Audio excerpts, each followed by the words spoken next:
आगरा में धर्मांतरण मामले में उत्तराखंड पुलिस को एक और बड़ी सफलता मिली। देहरादून से रेस्क्यू की गई एक युवती ने खुलासा किया है जो आपके होश उड़ा देगा।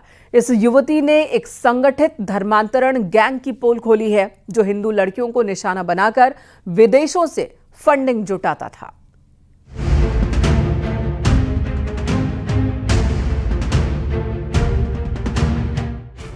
आगरा धर्मांतरण मामले में पुलिस को एक और बड़ी सफलता मिली है। पुलिस ने देहरादून से एक और लड़की को रेस्क्यू किया है जिसने पूछताछ में चौंकाने वाले खुलासे किए हैं। उसने बताया कि उसकी मुलाकात सबसे पहले फेसबुक पर अब्बू तालिब नाम के शख्स से हुई। तालिब ने मजहबी बातों से शुरुआत की और धीरे धीरे भावनात्मक जाल बुनकर उसे प्रेम जाल में फंसा लिया। इसके बाद तालिब ने युवती को आयशा नाम की महिला से मिलवाया जिसने उसे दिल्ली के अब्दुल रहमान से जोड़ा। इस गैंग ने युवती को लग्जरी लाइफ और सेफ प्लेस का लालच देकर धर्म परिवर्तन के लिए उकसाया। धर्म परिवर्तन के बाद युवती का नाम बदलकर मरियम रखा गया। उसने मुझे शादी के लिए फोर्स किया, तो तब से हमारी बात होती थी 2019 से। फिर उसके बाद उसने धीरे धीरे अपनी फैमिली से भी कांटेक्ट कराया, अपनी सिस्टर सुमैया से और सफ़िया से। और फिर उसके बाद उसने मेरा आयशा से कांटेक्ट कराया, अब्दुल रहमान से कांटेक्ट कराया। और आयशा ने फिर मेरे घर की स्थिति जान के मुझे सेफ़ प्लेस और सारी चीज़ें का लालच दिया कि आपको और अच्छी जगह पे रहने का और सारी चीज़ें कर सकते हैं अरेंजमेंट, बस उसके लिए आपको इस नाम एक्सेप्ट करना होगा और मतलब दूसरी तीसरी चौथी वाइफ बनना होगा किसी की, और तब इसी वजह से आप पे इन्वेस्ट किया जाएगा, अदरवाइज आप पे कोई पैसा इन्वेस्ट नहीं करेंगे। युवती ने जो खुलासा किया वो और भी ज्यादा चौंकाने वाला है। इस गैंग का असली मकसद था हिंदू लड़कियों को धर्म परिवर्तन के लिए मजबूर करना और उनकी कहानियों का इस्तेमाल विदेशों से फंडिंग जुटाने के लिए करना। युवती ने बताया कि अब्दुल रहमान ने उससे एक वॉइस नोट मंगवाया जिसमें उसे कहना था, मैं हिजरत करना चाहती हूं और एक रिवर्टेड मुस्लिम हूं। इस तरह के वॉइस नोट्स और कहानियों को विदेशी फंडर्स को भेजकर लाखों रुपए की फंडिंग जुटाई जाती थी। ये गैंग सुनियोजित तरीके से सोशल मीडिया और भावनात्मक ब्लैकमेलिंग का इस्तेमाल करता था। अब्दुल रहमान जो अंकल है दिल्ली से, उन्होंने मुझसे वॉइस नोट मांगा था कि इसमें ऐसा कहो कि मुझे हिजरत करनी है और मैं रिवर्टेड मुस्लिमा हूँ, मतलब कन्वर्टेड मुस्लिम हूँ ऐसा, तो मतलब ऐसे हमें फंड्स मिलेंगे। तो उन्होंने मुझसे वॉइस नोट लिया था और फिर उन्होंने कहा कि मैं अपने अमीर कंटैक्ट के अंकल को सुनाऊंगा, वो हमें पैसे देंगे तो मैं तुम्हारी मदद कर पाऊंगा। उत्तराखंड पुलिस ने इस मामले में तेजी से कार्रवाई की और देहरादून से युवती को सुरक्षित रेस्क्यू किया। पुलिस अब इस गैंग के अन्य सदस्यों की तलाश कर रही है। शुरुआती जांच में पता चला है कि ये गैंग कई राज्यों में सक्रिय है और इसके तार विदेशों तक जुड़े हैं। पुलिस ने अब्बू तालिब, आयशा और अब्दुल रहमान के खिलाफ मामला दर्ज कर लिया है और उनके नेटवर्क की गहराई से जांच कर रही है। और ये लोग मुझसे मेरा फ़ोन सिम तोड़वाते थे, मुझे भेजे गए। पहले आयशा के बहुत सारे कॉन्टैक्ट्स हैं, उसने सेकेंड हैंड फ़ोन वो लिया करती थी या फिर कीपैड फ़ोन लिया करती थी और सिम लिया करती थी, फेक सिम जो महंगे मिलते हैं 4000 5000 के, और वो सब लेके वो रिवर्ट्स को बांटा करती थी। तो मेरे पास भी आया था और मुझे एक पूरी विधि बताई गई थी उसको तोड़ने की, उसको डिस्ट्रॉय करने की, घर से पहले निकलने से पहले की। तो मुझे फ़ोन तोड़ के फिर पानी में डुबाना, स्क्रीनशॉट के हाउ टू डिस्ट्रॉय फ़ोन, ये सब सिखाया गया और मैंने वो सारी चीज़ें की, लेकिन मैं बाहर नहीं निकली, इस वजह से उन्होंने मेरी मदद नहीं करी। ये मामला न सिर्फ धर्मांतरण के गंभीर मुद्दे को उजागर करता है बल्कि ये भी दिखाता है कि कैसे संगठित गिरोह सोशल मीडिया का दुरुपयोग कर मासूम लोगों को अपने जाल में फंसाते हैं। Bureau report, news 18। Agra police ने धर्मांतरण केस में कई बड़े खुलासे किए हैं। पुलिस के मुताबिक आयशा और अब्दुल रहमान हमेशा पाकिस्तान के लोगों के संपर्क में थे। Mastermind Abdul Rahman crowd funding करता था, क्रिप्टो और डॉलर में पैसों का लेन देन करता था, डार्क वेब के जरिए लोगों से बात करता था। आयशा लड़कियों से संपर्क करती थी, ब्रेन वॉश करती थी और धर्मांतरण के लिए उन्हें तैयार करती थी। पाकिस्तान के इन्फ्लुएंसर तनवीर अहमद और साहिल अदीब के ग्रुप से इन लड़कियों को जोड़ा जाता था जिसमें दोनों पाकिस्तानी इन्फ्लुएंसर्स इस्लाम की अच्छाइयां बताते थे और लड़कियों को धर्म परिवर्तन के लिए तैयार करते थे।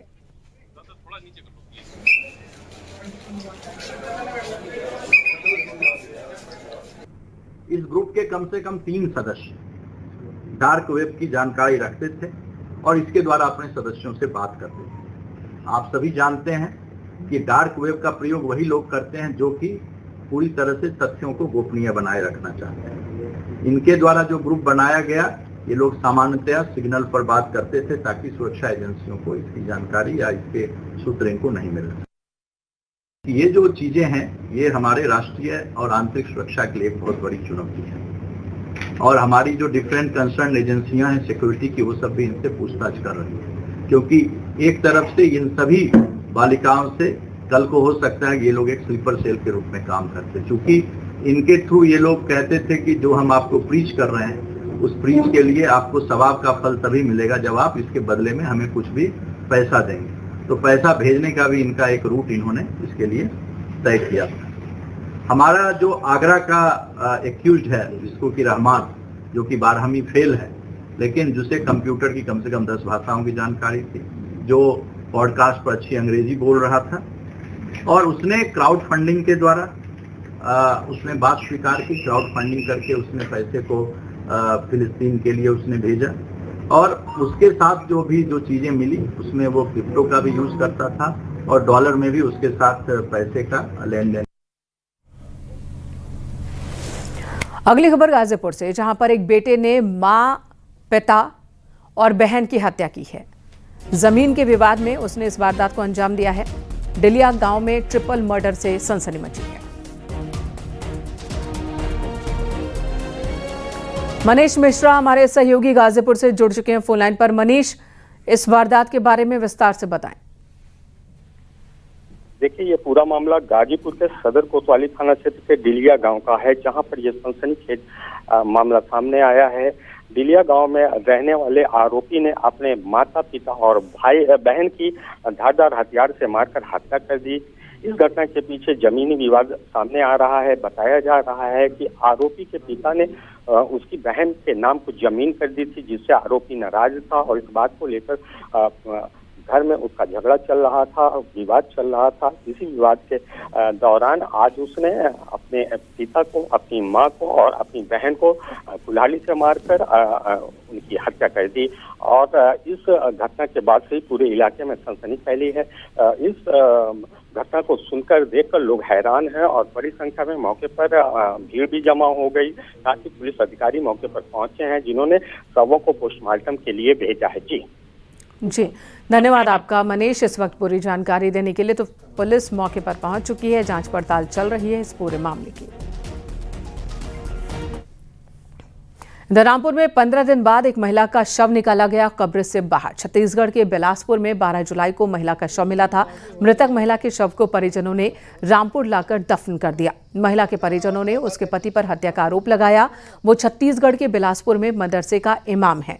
परिजनों ने लोहे के सूजे से गोदकर और तेजाब पिलाकर हत्या का आरोप लगाया है।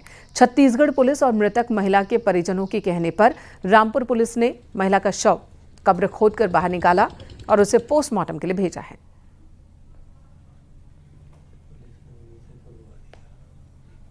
मायके के लोग यहाँ आए थे और मैंने कल ही जिलाधिकारी महोदय से रिक्वेस्ट किया कि चूँकि तत्काल इसका पोस्टमार्टम कराया जाना अनिवार्य है, इस पर जिलाधिकारी महोदय के द्वारा आदेश पारित किया गया और आज उसका कब्र से निकाल करके पोस्टमार्टम करा करके विधिक कार्रवाई की जाएगी। इटावा में साइबर फ्रॉड गैंग ने रिटायर्ड दंपति से ठगी की कोशिश की। साइबर ठगों ने उसके बेटे के पहलगाम हमले के आतंकियों से संबंध होने की बात कही, एक कहानी बनाकर ठगने की कोशिश की। बैंक मैनेजर ने समय रहते रिटायर्ड दंपति को बचा लिया, वरना 15 लाख रुपए की रकम साइबर ठगों के हाथों पहुंच जाती। साइबर ठगों ने रिटायर्ड टीचर दंपति को तकरीबन 5 घंटे तक डिजिटल अरेस्ट रखा और केस से बचने के लिए 15 लाख रुपए मांगे। इसके बाद रिटायर्ड दंपति पैसे निकालने बैंक पहुंचे। काउंटर पर बैठे कैशियर को कुछ शक हुआ तो उन्होंने बैंक मैनेजर को इसकी जानकारी दी। जब बैंक मैनेजर ने उनसे बात की तो पूरा मामला सामने आया। हमारे पास फोन आया कि आपका पहचान पत्र जो है मुझे जम्मू कश्मीर के पहलगांव में जो दुर्घटना हुई थी उसमें आपका जो है पाया गया है। आपका नाम जो है देशद्रोह में जा रहा है। आप अपनी सत्यनिष्ठा प्रमाणित करो, क्योंकि आपका जो है पाकिस्तान से फंडिंग हुई है। आपका खाता HDFC बैंक में है, जिसमें कि 40 लाख रुपया डिपॉजिट हुए हैं। तो जबकि मेरा ना तो कोई खाता है HDFC बैंक में और ना ही मैं इस पहलगांव या जम्मू कश्मीर कभी जीवन में गया भी नहीं हूँ।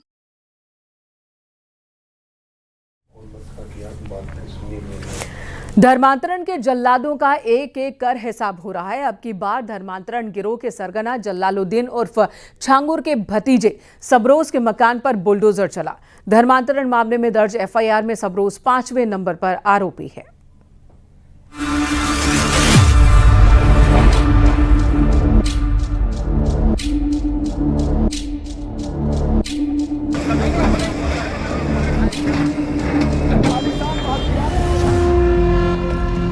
छांगुर के एक और अधर्म लोक पर बुलडोजर एक्शन। छांगुर के भतीजे सबरोज के अवैध निर्माण पर कार्रवाई। बलरामपुर में अवैध धर्मांतरण के आरोपी का घर जमींदोज। यूपी के बलरामपुर जिले से बुलडोजर एक्शन की आई ये तस्वीरें उस शख्स के घर की हैं जिसके ऊपर अवैध धर्मांतरण का सनसनीखेज आरोप लगा। बलरामपुर जिला प्रशासन के 2 बुलडोजर छांगुर उर्फ जलालुद्दीन के भतीजे सबरोज के अवैध निर्माण को पल भर में जमींदोज कर दिया। सबरोज जो कि अपराधी है और ATS का आरोपी रह चुका है, ATS इसको गिरफ्तार कर चुकी है। ATS इसको पहले ही गिरफ्तार कर चुकी है। आप देख सकते हैं कि सबरोज का ये मकान, पहला दीवार ये गिरी है सबरोज की। सबरोज का एक्शन हो रहा है, बुलडोजर एक्शन हो रहा है सबरोज के मकान पर। और ये एक बहुत बड़ा दूसरा एक्शन इस तरह के छांगुर की बिल्डिंग गिराने के बाद ये दूसरा एक्शन हो रहा है प्रशासन का, जो सबरोज का ये मकान गिराया जा रहा है। मियाद पूरी होने के बाद 2 बुलडोजर मिल करके सबरोज के मकान को गिरा रहे हैं। रहरा माफी गांव में ये मकान स्थित है। भारी संख्या पर यहाँ फोर्स लगाई गई हैं।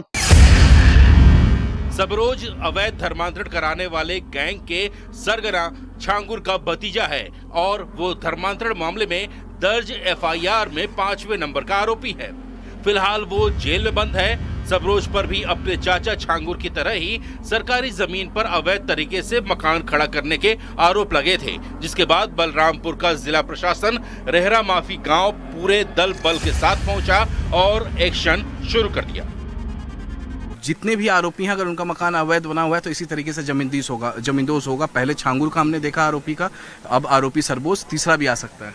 देखिए, सरकारी भूमियों पर जो भी अवैध रूप से कब्जे किए गए माफिया या अन्य आपराधिक प्रवृत्ति के लोगों के द्वारा, उनको सरकारी भूमि को निरंतर मुक्त कराने का अभियान चलाया जा रहा है और वो अभियान जारी रहेगा। सर, जमींदोज हो चुका है पूरी तरीके से? हाँ, ये पूरी तरह से टूट चुका है। सबरोज का ये मकान था जो सरकारी भूमि बना हुआ था और ये टूट चुका है। और आपको मैं बता दूँ ये कि ये पैतृक गांव है उनका, और संवेदनशीलता के मद्देनज़र यहाँ पे काफ़ी भारी संख्या में फोर्स को भी लगाया गया है। एक कंपनी PSC लगाई गई है। इसके साथ साथ यहाँ पर हम लोगों ने 4 थाने की फोर्स को लगाया है। एडिशनल SP स्वयं यहाँ मौजूद हैं और उनकी देखरेख में ये पूरी कार्रवाई हम लोगों ने संपन्न कराया है। बलरामपुर प्रशासन के मुताबिक जांच में धर्मांतरण के आरोपी सबरोज का मकान अवैध पाया गया था। उसे पहले ही नोटिस दिया जा चुका था, लेकिन जब उसने अपने अवैध अतिक्रमण को नहीं हटाया तो प्रशासन के बुलडोजर ने उसे थोड़ी ही देर के एक्शन के बाद हटा दिया।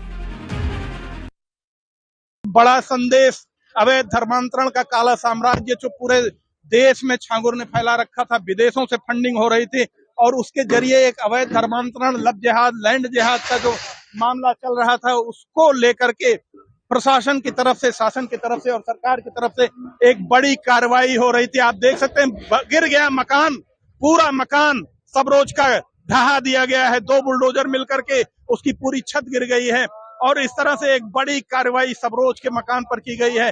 एक आतंक के खिलाफ एक बड़ा मैसेज है कि अगर अवैध धर्मांतरण और देश विरोधी, राष्ट्र विरोधी गतिविधियों के खिलाफ जिस तरह की कार्रवाई अगर की जाती है तो उसका अंजाम क्या होता है, वो आज सबरोज के इस मकान को गिरा करके सरकार बता रही है।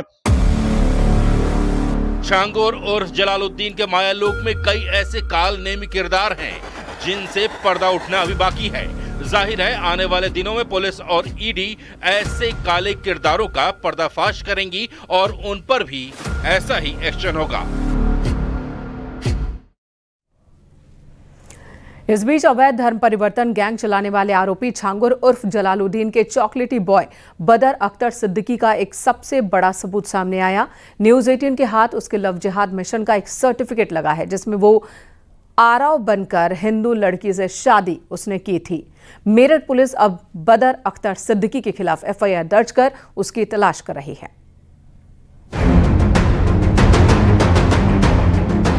फर्जी नाम, हिंदू लड़कियों को टारगेट, लव जिहाद और धन परिवर्तन। धन परिवर्तन का गैंग चलाने के आरोपी जलालुद्दीन उर्फ छांगुर के तिलिस्म से राज फाश होता जा रहा है। छांगुर के चॉकलेटी बॉय बदर सिद्दीकी के काली करतूत से पर्दा उठ गया। इस सर्टिफिकेट से ये जानकारी सामने आई है कि छांगुर के चॉकलेटी बॉय बदर अख्तर सिद्दीकी ने आरब बनकर एक हिंदू लड़की से शादी की। यही नहीं, सबसे चौंकाने वाला खुलासा ये है कि इस सर्टिफिकेट के मुताबिक बदर सिद्दीकी मुस्लिम धर्म छोड़कर हिंदू हो गया था और अपना नाम बदर सिद्दीकी से आरब रख लिया था। बदर सिद्दीकी के लव जिहाद की प्लानिंग का पर्दाफाश तब हुआ जब पीड़ित हिंदू लड़की से रिश्ता खत्म होने का शपथ पत्र उसने मेरठ के परिवार न्यायालय में दिया। बदर हिंदू ही नहीं, मुस्लिम ही नहीं, हिंदू नाम भी अपने रखता था, जिसमें उसने 2019 में एक हिंदू युवती के साथ शादी की। शादी करने के बाद उसने अपना नाम रखा बदर अली सिद्दीकी उर्फ आरव और उसने अपने शपथ पत्र में ये कहा कि मैंने अपनी स्वेच्छा से अपना धर्म बदल लिया है। यानी कि बदर अली सिद्दीकी मुस्लिम से अब हिंदू हो चुका है। तो जो हिंदू लड़की थी उनके सामने बदर अपना नाम हिंदू रखा करता था। आप इस शपथ पत्र से ये समझ गए होंगे कि छांगुर का ये चॉकलेटी बॉय कितना शातिर और साजिश रचने वाला है। आरोपों के मुताबिक बदर सिद्दीकी ने कई हिंदू लड़कियों की जिंदगी बर्बाद करने के लिए अपने नए नाम और पहचान का सहारा लिया था, जिसके बाद मेरठ पुलिस ने उसके खिलाफ मुकदमा दर्ज कर उसकी तलाश शुरू कर दी। यानी लव जिहाद मिशन के लिए चेहरा एक और नाम अनेक। छांगुर के चॉकलेटी बॉय के इस करतूत का शिकार दिल्ली एनसीआर की कई लड़कियां हुई। आरोपों के मुताबिक छांगुर के चॉकलेटी बॉय बदर सिद्दीकी नोएडा, दिल्ली, गुरुग्राम में अलग अलग नाम से मकान किराए पर लेता था। फिर इन अलग अलग नामों से हिंदू लड़कियों को टारगेट कर उन्हें फंसाता था। फिर उनसे शादी कर उनका अवैध तरीके से धन परिवर्तन कराता था। लव जिहाद के इस मिशन में बदर सिद्दीकी कभी आरब, कभी रोहन, विकास सिंह, रोहित, सैम, विकास चौधरी और कभी अर्नब शर्मा के नाम का इस्तेमाल करता था।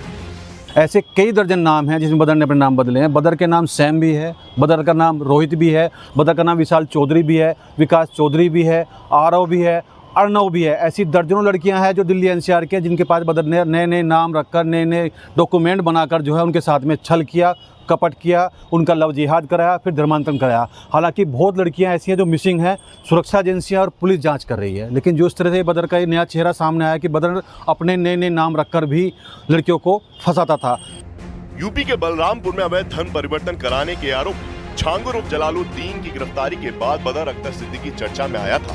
आरोप है कि बदर सिद्दीकी छांगुर बाबा गिरोह के लिए हिंदू लड़कियों को अपने प्रेम जाल में फंसाकर उनका धर्मांतरण करा रहा था। अब इन आरोपों का एक और सबूत भी सामने आ गया है, जिससे उसकी काली करतूत सबके सामने आ गई।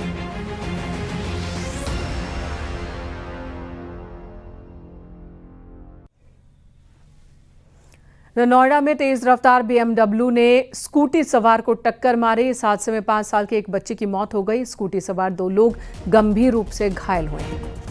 पिता अपने किसी जानने वाले के साथ बेटी को चाइल्ड PGI दिखाने जा रहे थे, तभी रॉन्ग साइड से आ रही BMW ने टक्कर मार दी। पुलिस ने BMW कार सवार 2 युवकों को गिरफ्तार किया है।